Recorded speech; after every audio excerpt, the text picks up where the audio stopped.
Howdy, guys. I'm glad to see y'all on another Monday evening. Looking at my comments before we get started. Alpha Cat, Angie, David, Nicole, Ma, all at Caden. Howdy, all of y'all guys. Hope y'all are doing fantastic. Monday night. Is it the last night of November? I think so. I can't believe we're in the holiday season. I hope y'all had a fantastic Thanksgiving, survived Black Friday. We're right in the middle of Cyber Monday. I will talk about that in just a little bit, but welcome to all of y'all.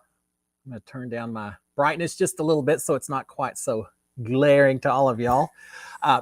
Howdy, everyone. For those of you who've been out here before, thanks for coming back. I appreciate it. For those of you who are new, thank you for finding me on YouTube. I sure appreciate it. Now, the big difference between YouTube Live and some of the wrap-ups I do in the morning, things like that, is that we get to do it live. So any questions y'all have got, anything going on, just give me a shout. I'm going to try to monitor the comments. Big Brother's not going on, so it's pretty free for all. I got some notes on things we can talk about and all, but I'm kind of leaving it up to y'all guys. See what y'all are interested, see what's going on. Chicky D, howdy you as well. And Brian and Crosstrack. All my friends right here. Lori as well. Welcome to all of y'all guys. Yeah, Carl, I'm back. You can't get rid of me. I'm always coming back. Now it was fun. We had Thanksgiving here. Oh, we'll go ahead and talk. Well, let me start off by saying this since I'm thinking Thanksgiving. SKD 143. I love my wife. I love my kids, and I love all the fellow Big Brother fans. Thank y'all for coming out here. It's so much fun sharing a little time with y'all and just seeing what's been going on, seeing who's up to what. We had Thanksgiving, which. It was a weird Thanksgiving for us. I don't think I talked about this last week. It was a weird Thanksgiving. We have always gone up to visit my folks up in the Dallas-Fort Worth area for Thanksgiving itself, just big extended family. But because of COVID and everything else that's going on, we said, yeah, we're not going to do it this year. So we actually ended up celebrating Thanksgiving here at my house instead. And it's probably the first time in forever that we've done that, which meant that not only did we celebrate Thanksgiving here, but Sharon and I actually cooked a turkey. First turkey we've cooked in forever for Thanksgiving. So we did all kinds of research and did that. Sharon and I, my daughter and her boyfriend who live here in Houston came over on Friday. We actually celebrate our Thanksgiving on Friday instead of Thursday. And that way everyone can go over and visit, my daughter could go over and visit her boyfriend's, her fiance's family on Thursday. And then we did all our stuff on Friday. So we had the two of them. My son who lives in Austin was able to come in. We still socially distanced. We kept people on one couch versus the other couch sitting at far sides of the table. So we did what we could to be socially responsible and COVID responsible and all that. But yeah, we cooked a turkey and had fun Thursday. We fried it out for days on end, just like we were supposed to. I was able to find the giblets inside the turkey. I followed all the instructions. And other than the fact it got a little hot, I got worried that I dried out the whole turkey, but actually it was perfect. It was moist. And so everything went well. We had an absolute blast. So we celebrated Thanksgiving on Friday. And I've been eating leftovers ever since that point in time. Turkey and ham and we've got side dishes. I guess every family has some side dishes. Carl, the pumpkin pie and gravy was so good. Yeah, we had a little gravy as well.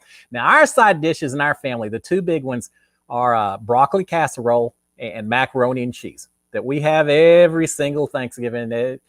You could show up without a turkey as long as you got especially the macaroni and cheese and the broccoli casserole. As long as you show up those, even if you forgot the turkey or something happened to it, well, it'd probably be okay.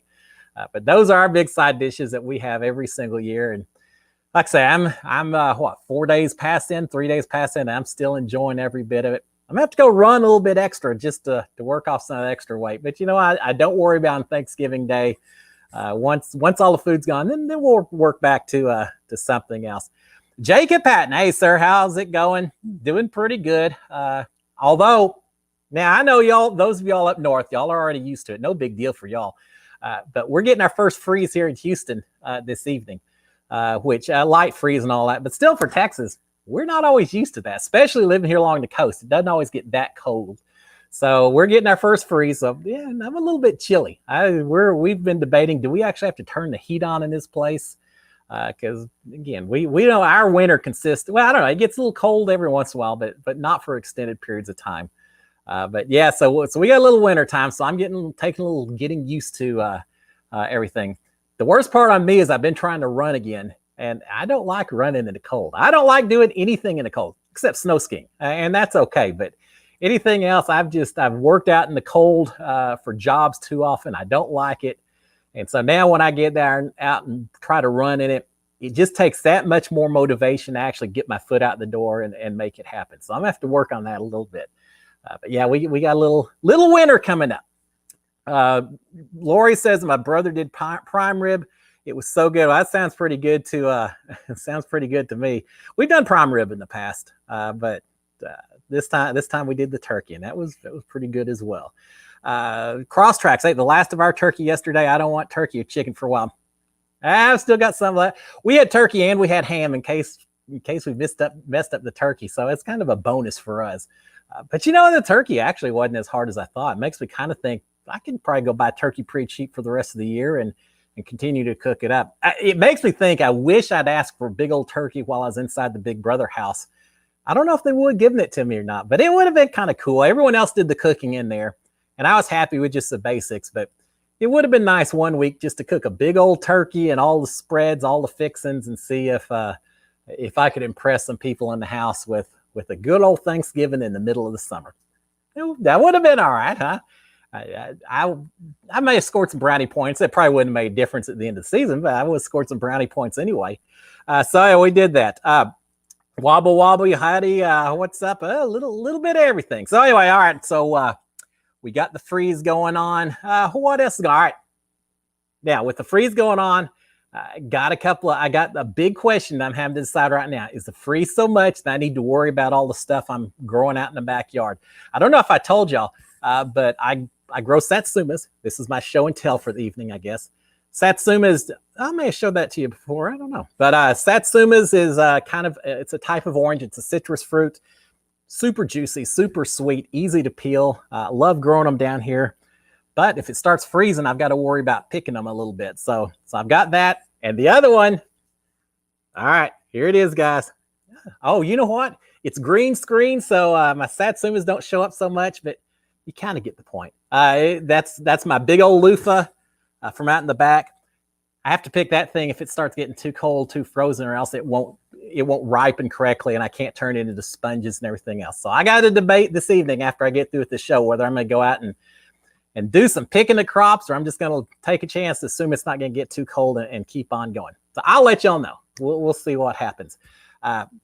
Robin Green. Howdy, all of y'all. All right, so I've got to figure out about my crops.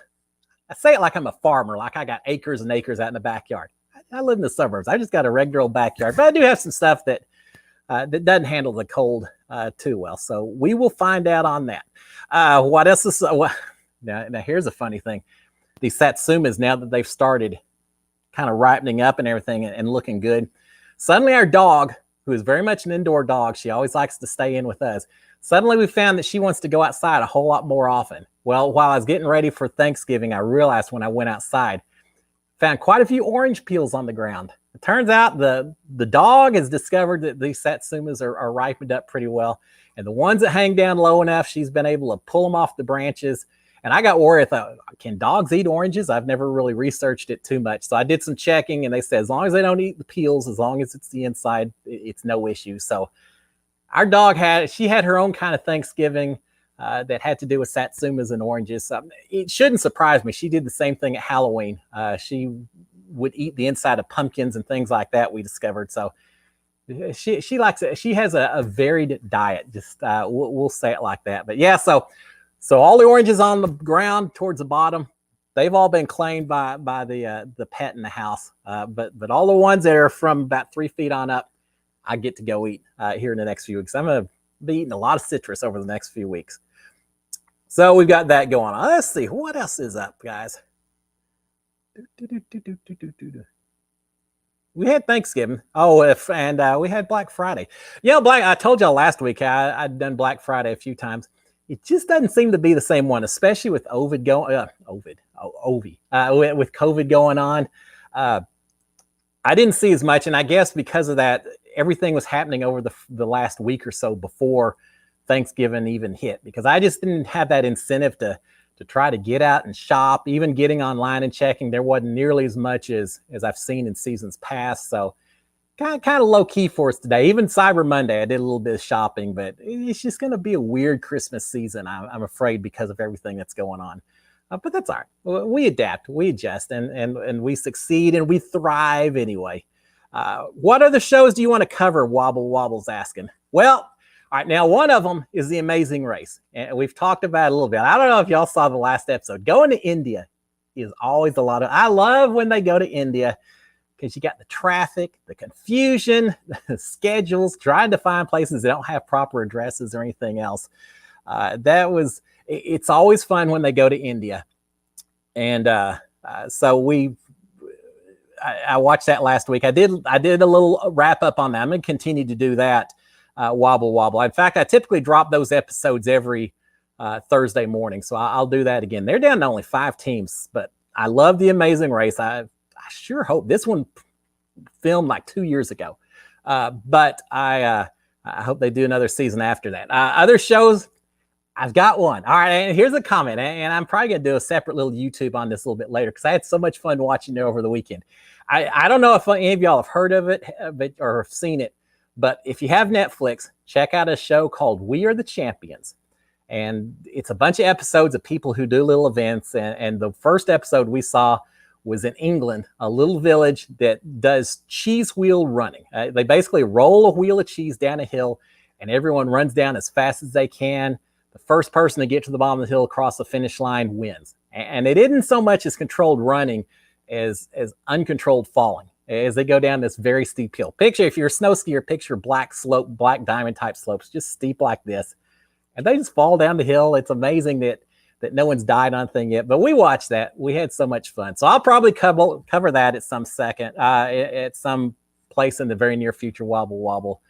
The other show that we've gotten caught up on, and I'm sure if anyone's heard of this show, and if you've especially watched it, then I'm going to be amazed.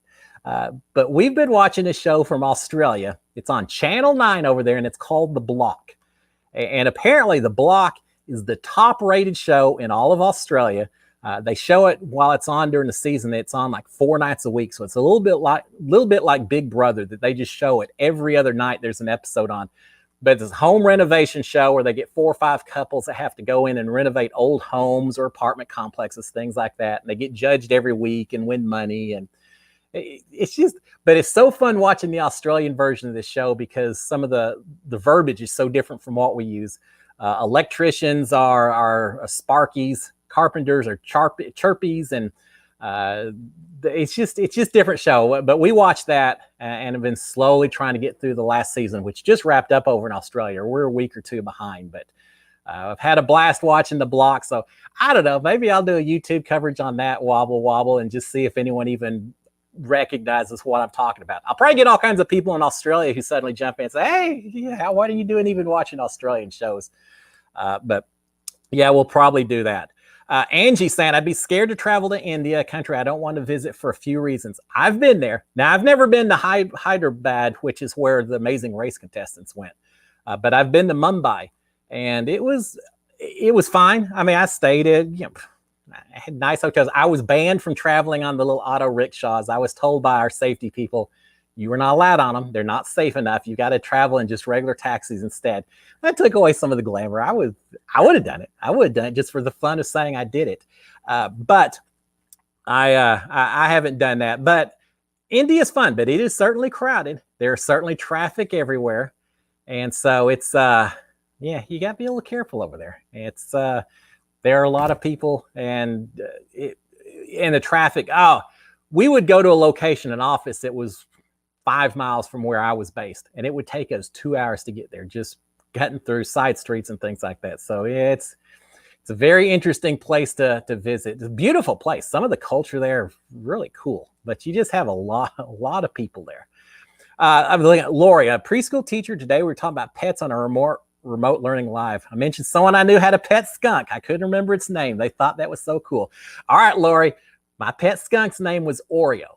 And the story, as near as I can remember, is my mom inherited it from a roommate of hers that was moving somewhere that wouldn't allow skunks. Imagine that, a apartment complex that wouldn't allow skunks. So we inherited Oreo. It had been descented, so it couldn't stink the place up. But it certainly got people's attention when they would come into our house and they'd see a pet skunk. It lived under the couch. The only people who could play with it were my brother and I. Oreo would come out. We'd play with Oreo a little bit. The rest of the time, Oreo just hung out under the couch, except when we had one little older lady who came over to have tea with my mom one time. She sat on the couch, and all of a sudden, while my mom is sitting across from her doing the tea, she sees this little claw reaching out from underneath the couch, and it's Oreo. And Oreo, I guess just wanting to play, kind of reached out, managed to touch this elderly woman's leg. The elderly woman looks down, sees this claw thing grab hold of her. She screams bloody murder. I can't really blame her, can you? And she jerks her leg away. Unfortunately, she's wearing pantyhose. So the claw of the skunk grabs hold of the pantyhose or gets clung up in the pantyhose. So when she kicks her leg out, here comes the skunk flying out from underneath the couch. She jumps up. She runs out of the house. We never saw her again. She never came back into our house for the next couple of years. We lived in that particular house. That was, I don't know, a tough way to carry on a friendship, a relationship when you have a skunk that surprises you from when you come over to visit. But yeah, poor old Oreo. Eventually, I think she or he, I don't know. I don't remember what Oreo was, but I think maybe it's a boy. But eventually, Oreo just got a little old and passed on. But yeah, so there you go, Lori. Yeah, we did indeed have a pet skunk. I talked about that when I was auditioning for Big Brother a little bit, and I got to say, there were a few people, especially over in LA, talking to a lot of casting directors and CBS execs and things like that. The idea of a person having a pet skunk, that probably helped me a little bit when it was time to talk about who I was as a person and kind of what I was going to be like inside the house. I think I had to tell a few stories before they even believed me. At first, they were like, yeah, skunk, that seems too stereotypical. I don't know. Cowboys don't own skunks any more than anyone else. But yeah, I told that story quite a few times while I was talking to different people within the house. So, yeah, a few people have owned skunks.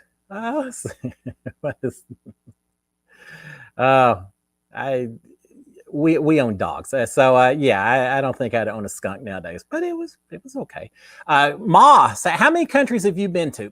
I tried to count that up, Ma, once before, and I don't know, it's 20 or 30. They asked me when I did that little intro tape, when they filmed me right after they gave me my key, they actually asked me to name all the countries, and at the time I was able to do it. I'm not sure if I could do it now. Canada, North America, Canada, the United States, Mexico, Trinidad, Panama, Bolivia, Colombia, Argentina, Brazil, Venezuela, Gabon, Nigeria,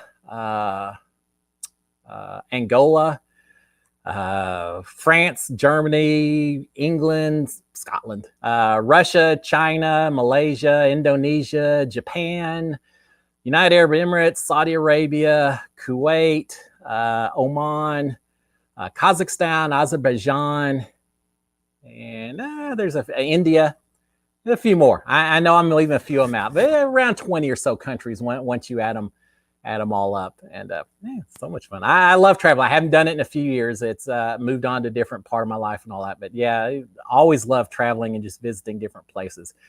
Angie, if you watch the Best Exotic Marigold Hotel, India's beautiful. There's history in India. The old British culture in there and the way it kind of fused with the Indian culture and the high teas and some of the things they do. The architecture over there is amazing, of the stuff that's been preserved and everything. So there's some fun stuff over there. Angie said, I'm scared to be killed or worse in India as a woman. Every country's got its issues here and there, and I'm sure that and the caste system. There's a few things in India that they're constantly having to deal with, and I'll put it this way: I'd be a little worried if my daughter was over there. She can take care of herself, but still, you have some biases and some prejudices that you have to deal with over there, and it doesn't make it easy. But I think it's also changing. It's just not changing as quickly as some other parts of the world, perhaps. Brian saying, "Did you watch Sequester?" No, I knew they did it this weekend. I'm gonna have to try to go get caught up on it. Just too much going on with Thanksgiving and all of that. But I've seen the mini Sequesters. I just haven't seen the longer term version. So that's on my to-do list. I just need to find a few more hours in the day, I do believe. Megan saying, I went to India when I was 21. Definitely intense, but amazing experience. River rafted in the Ganges. All right, now that would be interesting. I've done river rafting, but only in Colorado. Nowhere outside. Let's see. Yeah, nowhere outside the United States, but that'd be kind of fun. I'd love to do that. There's some big currents and things like that in some of those rivers over there, because they're close to the Himalayas and some high peaks and things like that. Let's see. Oh, yeah. I don't know how peeps drive in India. I used to drive in New York City. I thought if you master driving, you can drive anywhere.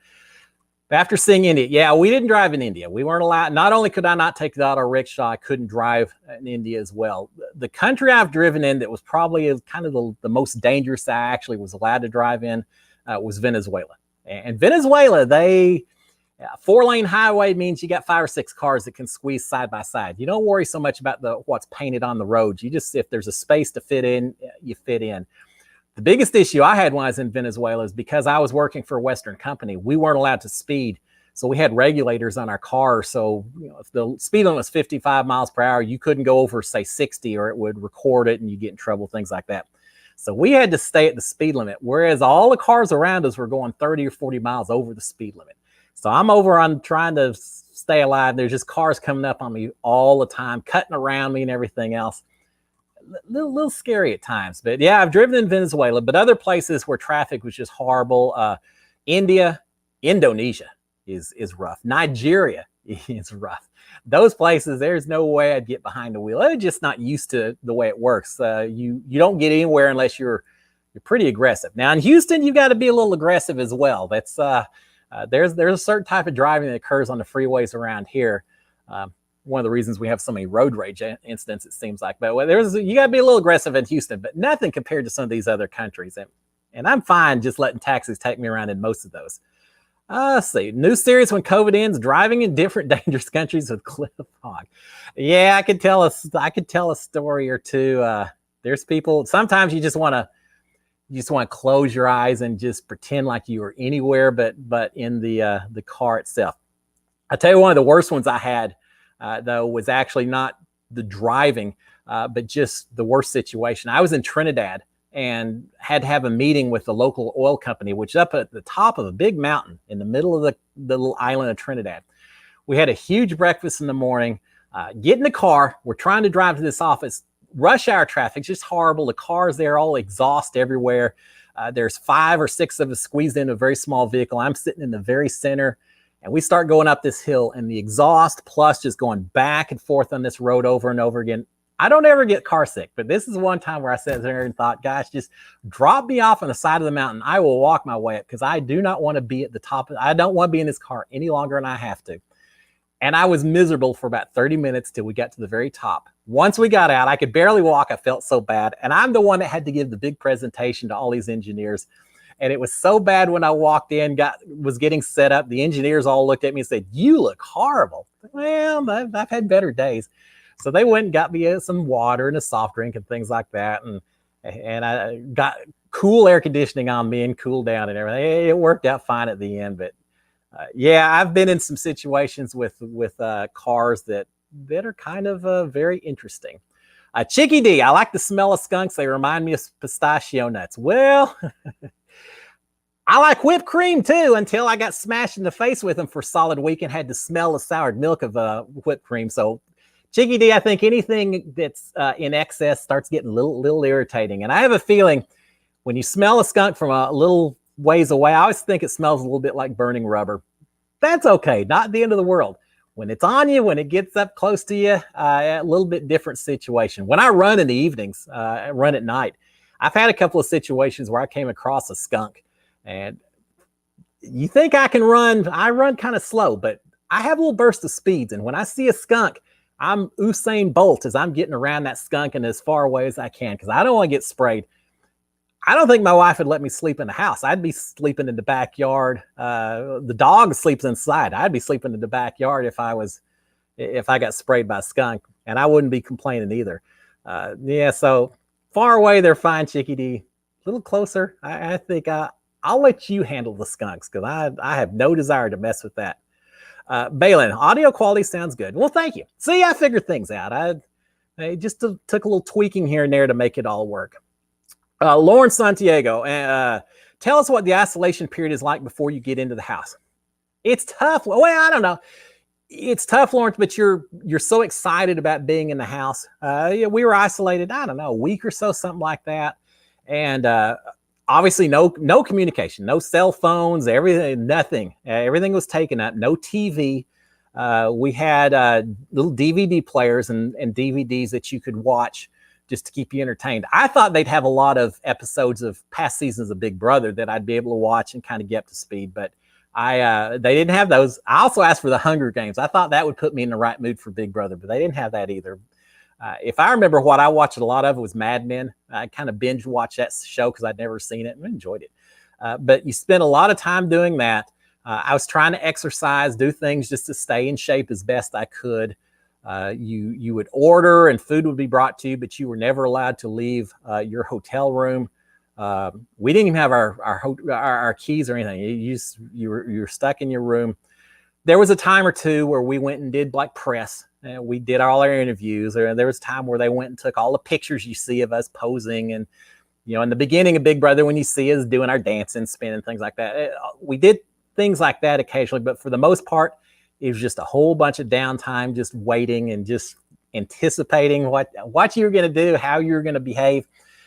And that's what made it so hard when I was banished on day one. When David Alexander was banished and booted on day one, you spend so much time anticipating from the whole audition process. Then you spend a week just building up in your mind how the show's going to go. And then you get in there and within the first few hours, you're off the show. It's just hard. It's just a horrible way to finish up your experience. So I'm glad he got a chance to come back in and at least stay in the house, even though eventually the battle back didn't work to his advantage, and Kimmy and Ovi's. But at least, David got the chance to spend some time. So it didn't seem like he was just there and right back off like Cameron and some of the people from past seasons. So, yeah, just a lot of waiting around.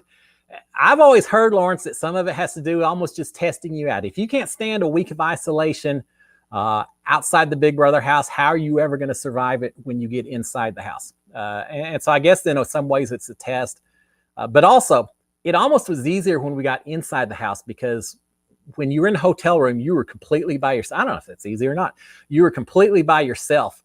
Whereas when you got inside, suddenly there's all these other people to talk to. So that actually was kind of nice to suddenly not feel so alone. Of course, then once you get in and you're talking to everyone, then you've got to worry about every single thing you say. So I'm not sure that's easy or not. You've got to be a lot more careful about everything that's going on.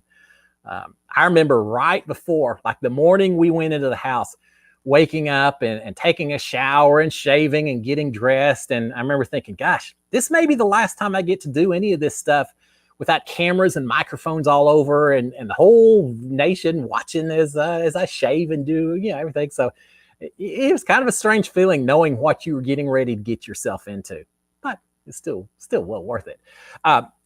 India's having a pollution issue as well. Parker Odell says, yeah, absolutely. In fact, for those of you who watched The Amazing Race last week and they had the little auto rickshaws, I saw a thing that says they're trying to convert them over to compressed natural gas, CNG, just to cut back on the pollution. So as they introduce new ones, and there's certain parts of India where you can only take these auto rickshaws if you have a CNG powered rickshaw.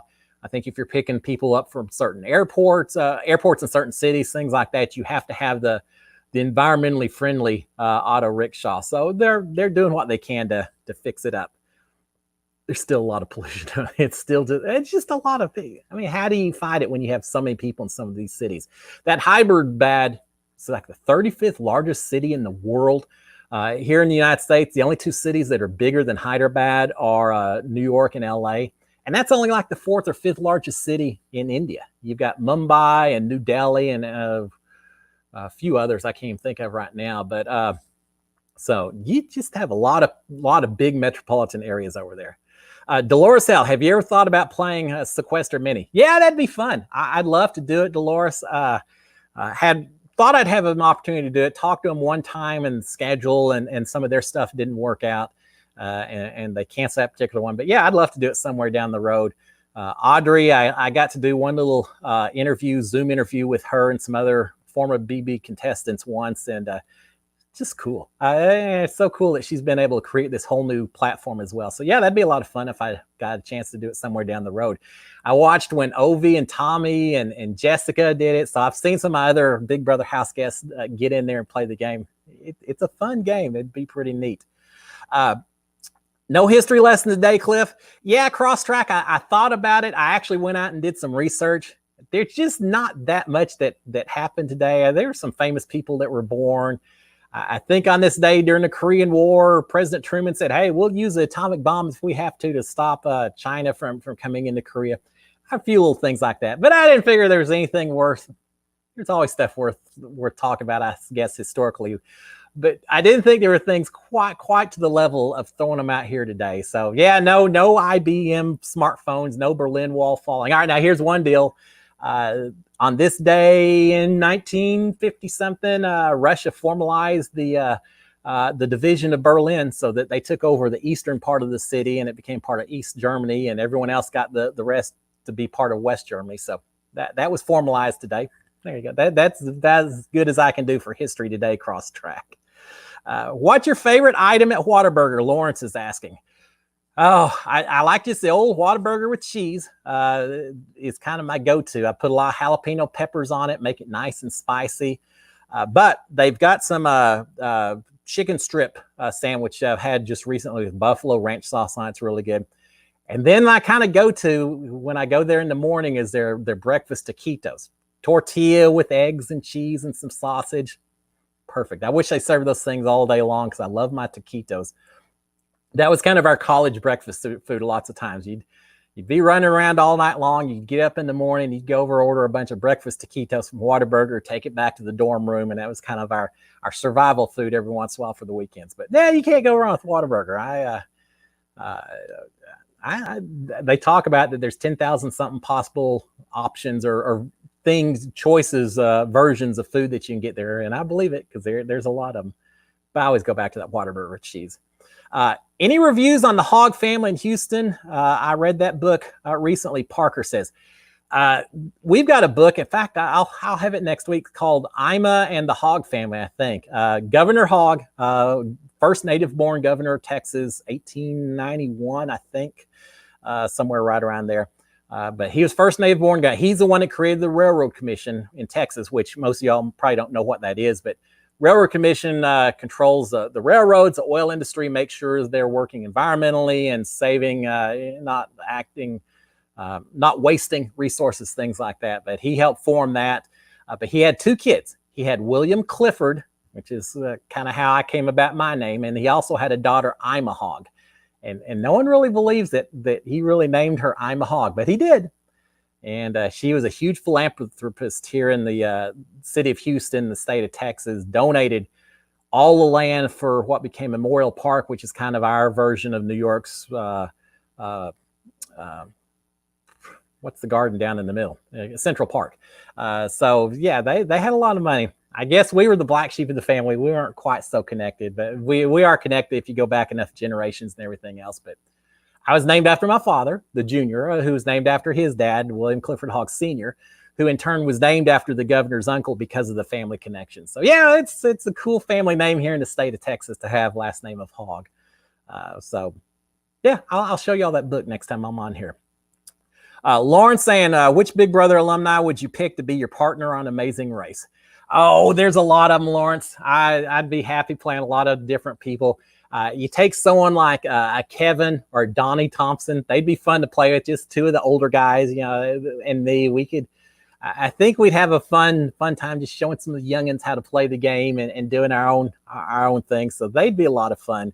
For my own season, you can take someone like Nicole or Kat. Would both be a lot of fun, or Ovi. I'd have a blast doing with Ovi as well. So yeah, it would be a different dynamic based on who I was doing the Amazing Race with, but it'd be fun no matter what. Just just getting to go out and see so many different parts of the world and doing the competitions and trying just to fight to stay alive every week and doing some of those oddball ones.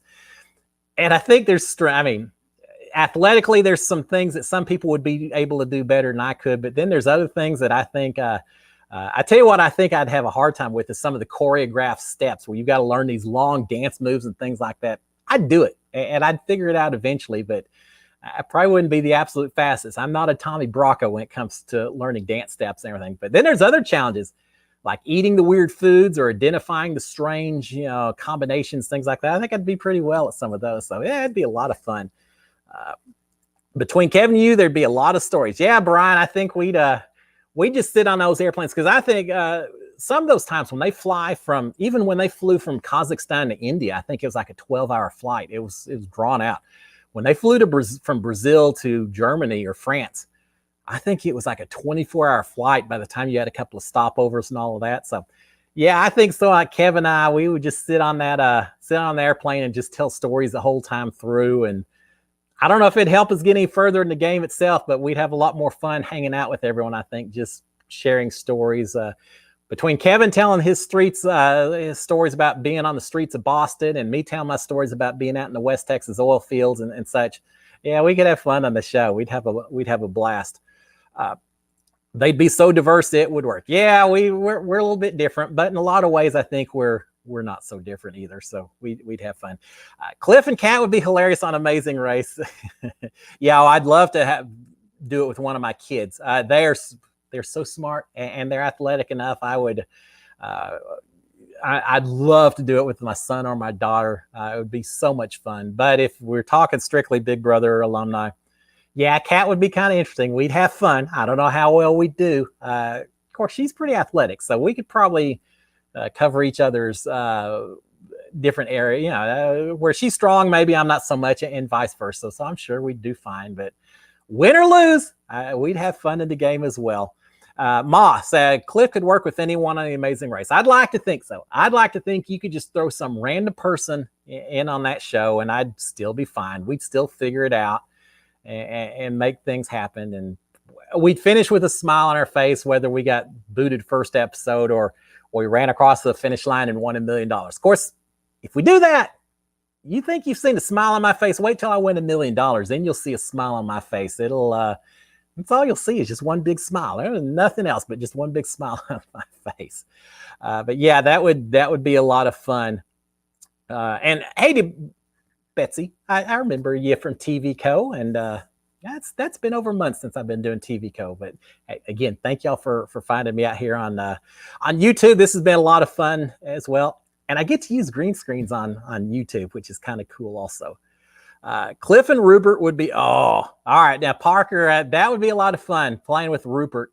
I'm a huge fan of Survivor. His Pearl Island season of Survivor, where he stole the other team's shoes and then sold them for extra money so they could buy extra supplies.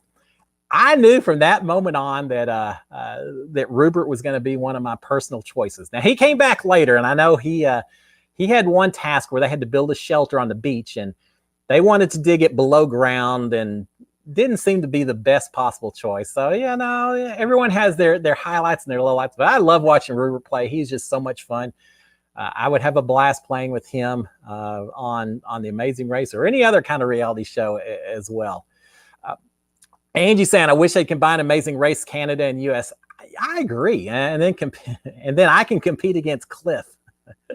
I'm kind of surprised that I don't know. I'm surprised that they have the Canada version and the US version. I mean, we both speak the same language. We both have the same cultures to some degree, and we're going to other parts of the world. You could make it work. It'd be fun to have a super season where you had teams from both countries or something else. I've always thought the same thing with Big Brother as well.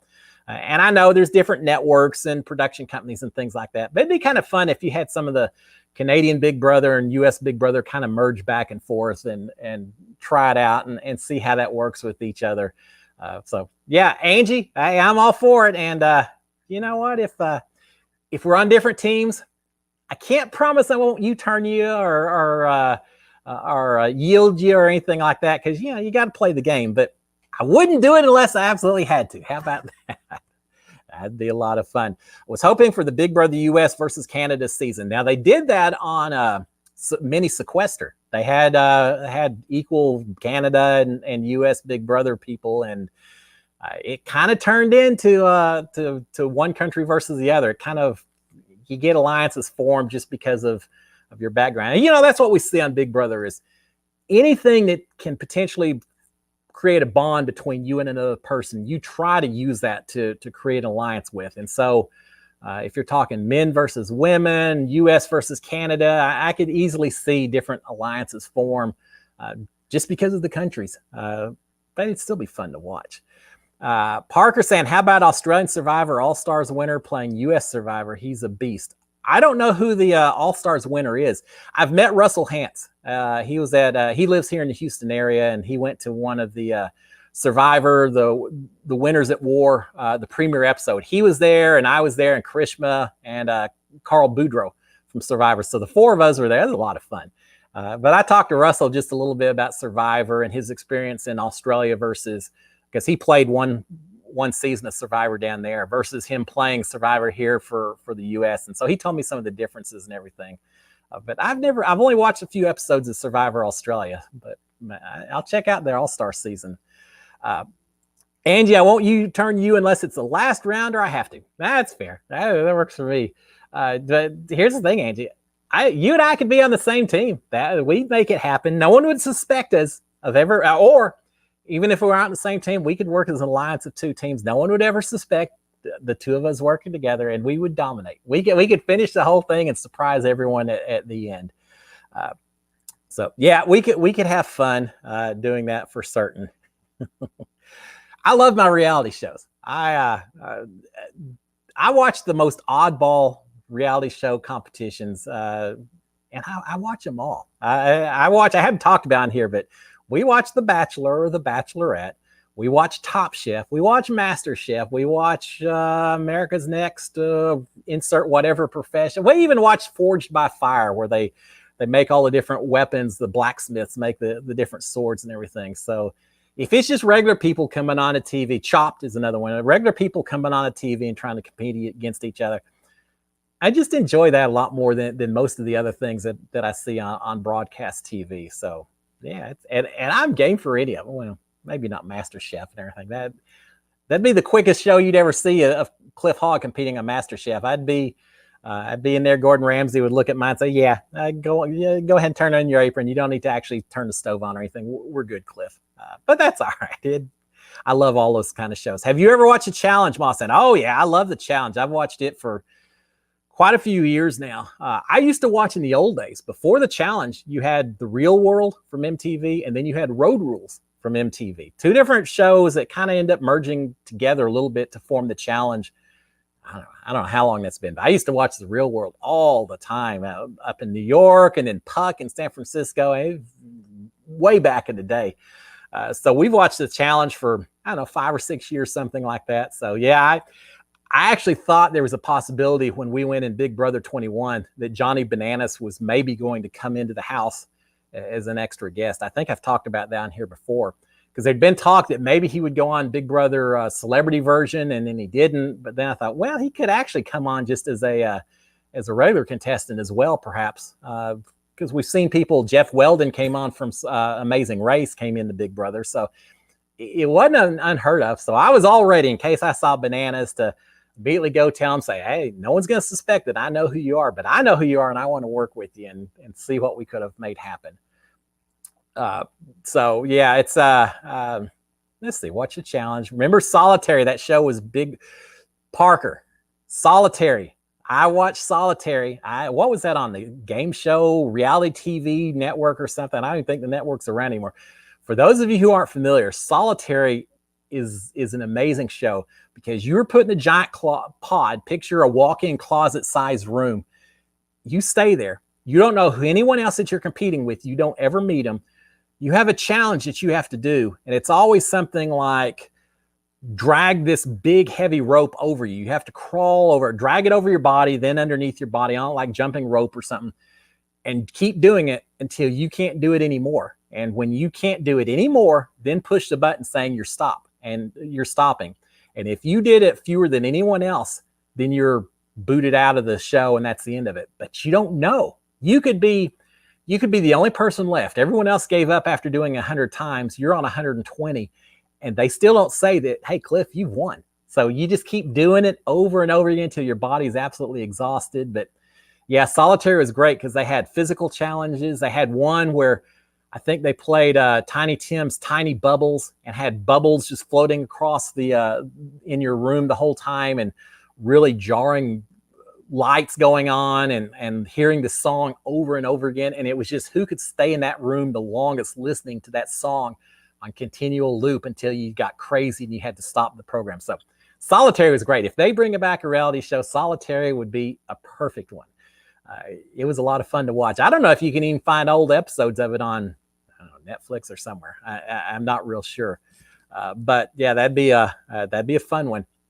All right. Lauren's saying, check on Grand Design on Netflix about British people building their own houses. Sometimes failing. So good. All right. I'll have to check that out. We watch, is it Renovation Realities? I think that's on one of the channels here in the States, where regular homeowners say, oh, we're going to renovate our kitchen. I know how to do it. We can do it. They don't always do it so well because they don't have a lot of training experience. They're just regular people trying to do it. So you see a lot of failures occur, but that's a lot of fun. So maybe Grand Design's a little bit like that. I'll have to check it out. Megan, will you do challenge recaps next month then? Yeah, I may, Megan. I hadn't thought about that, but I know it's starting in about a week or so. So yeah, maybe I will do that. I'm going to think about it, but yeah, I think that's probably a pretty cool idea. Brian saying, do you watch Curse of Oak Island? I've only seen 1 or 2 episodes of it, so I kind of know, I think I know the background of it a little bit, but I really haven't watched it that much. So I got to find a few more hours a day to watch a couple more. And then Amanda saying, Cliff should try out for Jeopardy. All right, here's a history moment that I forgot to mention. On this day in history, Ken Jennings lost his match on Jeopardy, which ended his 74 game run. So it was on this date that he actually lost the show and finished up his reign on champion. So there you go. You never know when those little trivial facts will come up and segue into a conversation. Yeah, I'd love to do Jeopardy. Although I got to say, if anyone in my family is going to go in Jeopardy, it probably ought to be my son. He is a master at Jeopardy. He was, they were all here for Thanksgiving. We watched a few episodes of Jeopardy. He knows all the answers, absolutely every single one of them. But yeah, I'd have fun going on Jeopardy. I'm still curious to see who the new Jeopardy host is going to be.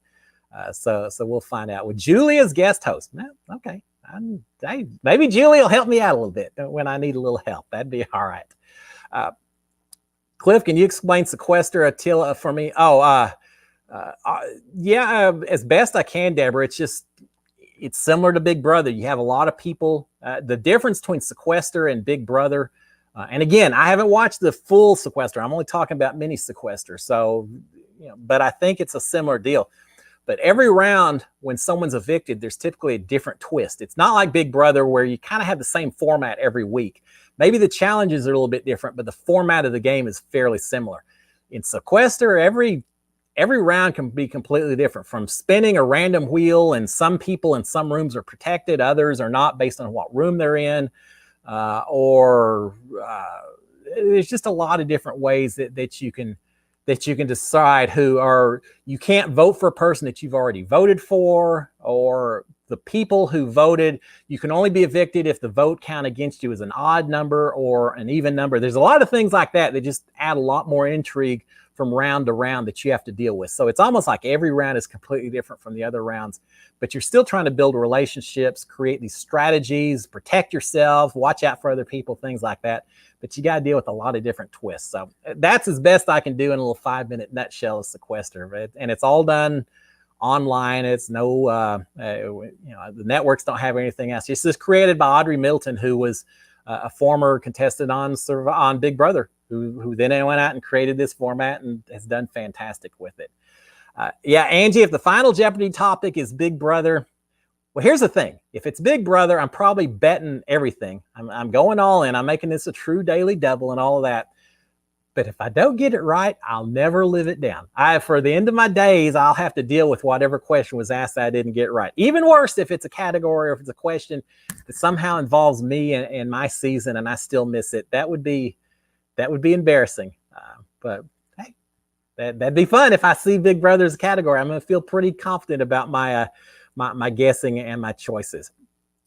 Cliff, Dr. Will, and Ian for contestants. Yeah, that'd be kind of fun. I talked to Ian. Ian and I are going to try to get together. I told him I want to play some backgammon with him because he's down here in the Houston area as well. So I'm going to try to get with Ian. We're going to do a little fun run together, and then we maybe are going to play some backgammon or something. It'd be a lot of fun. He probably will kill. Well, I don't think he'd kill me on backgammon, but he is a backgammon expert.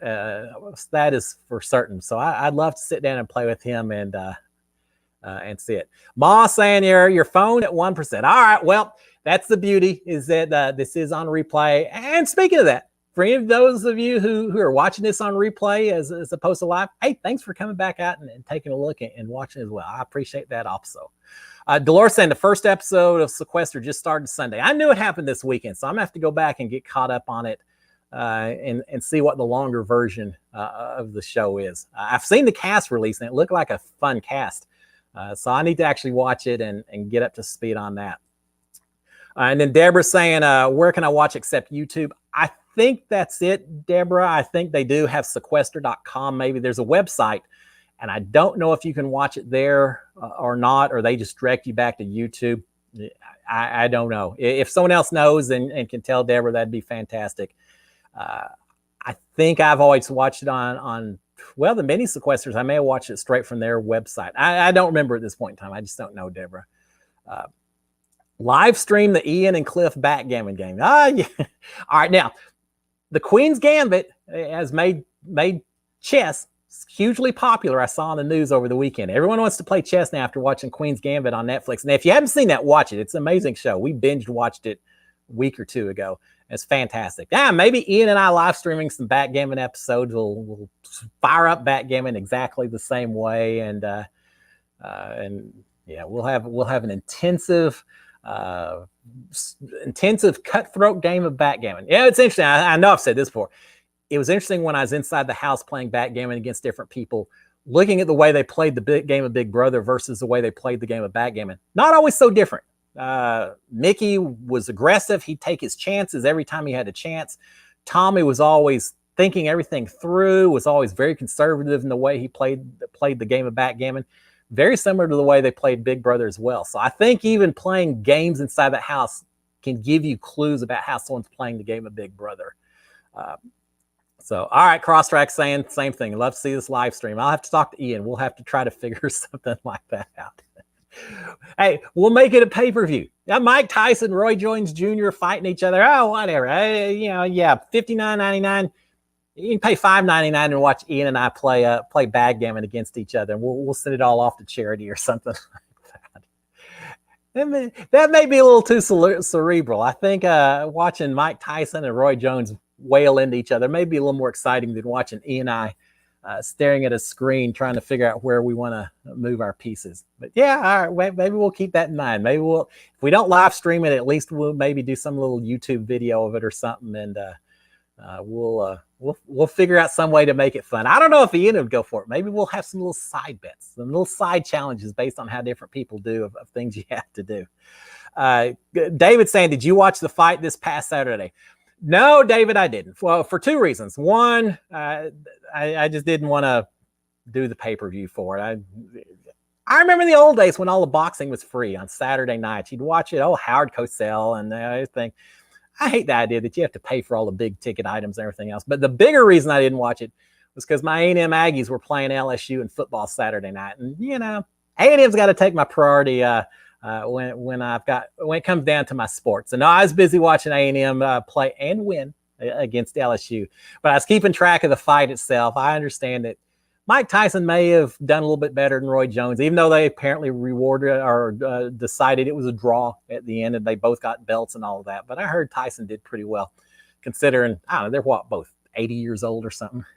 No, they're not that old. I shouldn't give anyone a hard time, but they're probably a little past their prime in terms of boxing and everything else. But hey, George Foreman did it, and Joe Frazier. I can't remember who he fought when they were a little bit older. So get a little extra paycheck. Nothing wrong with that. All right, guys. I can't believe it's already 7:57. This is this has been fast.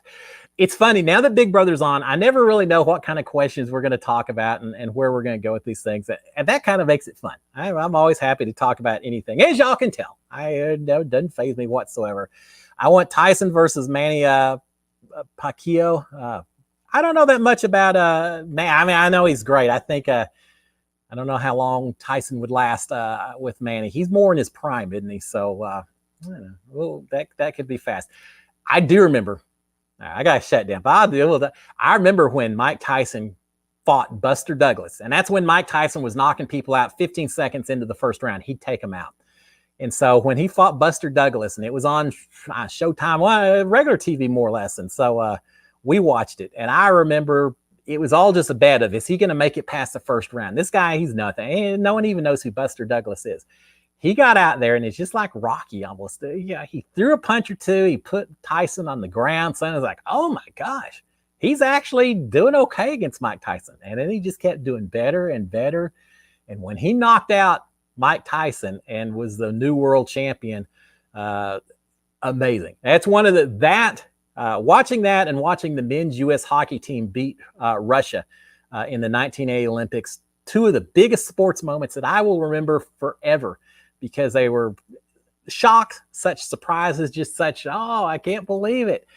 So I still remember I was with my dad and my brothers, and we all watched that fight and watched Tyson get beat for the first time. And it was just incredible because we were so surprised, because he had dominated the fight so much so since then. All right, so going off in a tangent I don't need to do when I only have a minute or two to go on the thing. So guys, I'm going to shut it down. Y'all have a fantastic Monday. Have a fantastic rest of the week. When we come back again next Monday, it's going to be what, December 6th or something?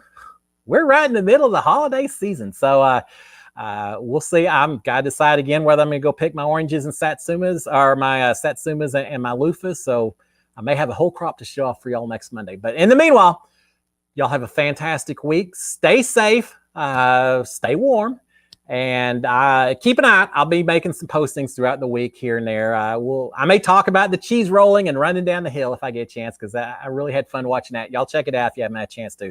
Y'all have a fantastic week. I will talk to y'all again soon. Cheers, my friends. Y'all have a great one. Bye, guys. SKD 143. Bye. Almost bye. Bye, guys.